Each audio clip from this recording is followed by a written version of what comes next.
Back in 2020, one of the biggest stories in the Philippines had nothing to do with the pandemic. It was about a media giant suddenly going silent. So today, we're going to unpack the incredibly complex shutdown of ABS-CBN, which was the country's largest and most influential broadcaster. I mean, this was a headline that sent absolute shockwaves across the country. The ending was sudden, it was decisive, but the story of how we got here, well, that's a tangled web of legal drama and raw political power. Just think about that. For 65 years, this network was a part of daily life in millions of Filipino homes. And then, just like that, the screen went black. And nope, this wasn't some technical glitch. This was the direct result of a congressional vote to not renew its broadcast franchise. Okay, so to really get what happened, we've got to start with the official case that was laid out against the network. These was the formal accusations that were debated right there on the floor of Congress. It all basically boiled down to four major claims: that the network was dodging its taxes, that it was secretly owned by foreigners, that it treated its employees badly, and that it broke the rules of its own franchise. And look, on paper, these sound really serious, right? But this is where the story takes a really fascinating turn. During all the hearings, Congress actually called in the government's own regulatory agencies to testify. So what we're going to do is put these claims to the test against what the experts themselves said on the record. All right, first up, the big one. The accusation was that ABS-CBN had huge, unpaid tax bills and was using some kind of subsidiary to avoid paying what it owed. But then, get this, the Bureau of Internal Revenue, the government's own tax collector, they took the stand and their testimony was crystal clear. They told Congress that ABS-CBN was, in fact, paying its taxes regularly and had zero outstanding tax issues. So the government's tax agency itself completely shot down the claim. Okay, next on the list was a huge accusation, this one tied to the Constitution itself. The Philippine Constitution actually bans foreigners from owning media companies. The claim was that ABS-CBN was using something called Philippine Depository Receipts, or PDRs, to sneak around that rule. But again, when the actual experts from the Securities and Exchange Commission testified, they told a totally different story. They said these PDRs were perfectly legal, they were approved, and, here's the key part, they do not equal ownership. In fact, plenty of other major media companies in the Philippines use them. So, another major charge refuted by the experts. All right, let's move on to accusation number 3. This one was all about the network's digital TV box.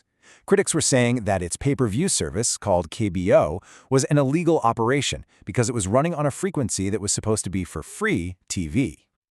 Now, the details here are everything. The National Telecommunications Commission did find a technical violation. But, and this is a huge but, they also said the maximum penalty for it was a tiny 200 peso fine. Hardly the kind of thing that would justify shutting down an entire network. The Department of Justice had even said before that the service was probably fine. And that brings us to the final charge: unfair labor practices. Now, of all the accusations, this one had a bit more to it. The network did have a long history of complaints about how it used contractual workers. And yeah, there was truth to this one. The Department of Labor and Employment confirmed there were active cases and compliance orders, but they also pointed out that the network was trying to solve them through the proper legal channels. And maybe most importantly, having labor disputes isn't exactly rare for a huge company.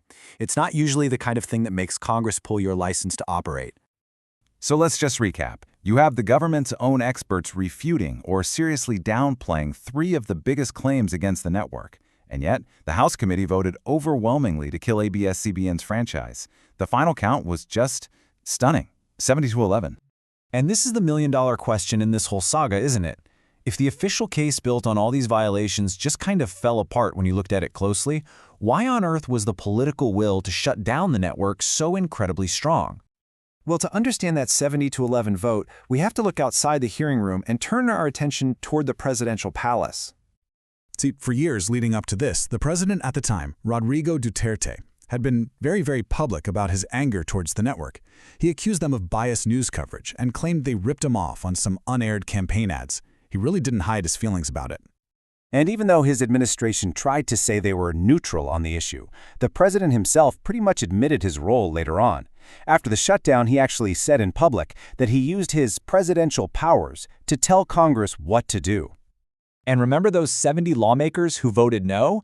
Well, it turns out they were all allies of the president, part of his dominant supermajority in the House. Suddenly, the vote starts to look less like a verdict based on evidence and more like a reflection of political loyalty.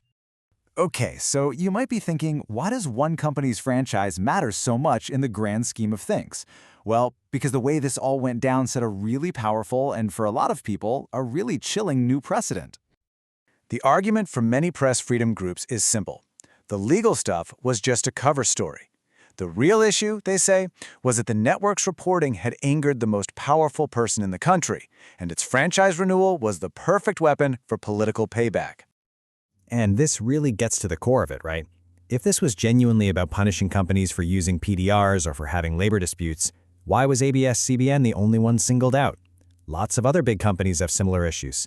The fact that they only went after one target suggests the motive was something other than just, applying the law fairly. So it's no surprise that media watchdogs and human rights groups all over the world just slammed this decision. They didn't see it as a simple regulatory issue. For them, it was a direct attack on a critical voice and a huge step backward for democracy in the Philippines. And that leaves us with this final, really stark takeaway. The whole ABS-CBN saga seems to have created a new reality where a company's legal standing, even when it's backed up by government agencies, might matter a lot less than its political standing. It raises a fundamental question. Who gets to decide who stays on the air, the rule of law or the will of the powerful?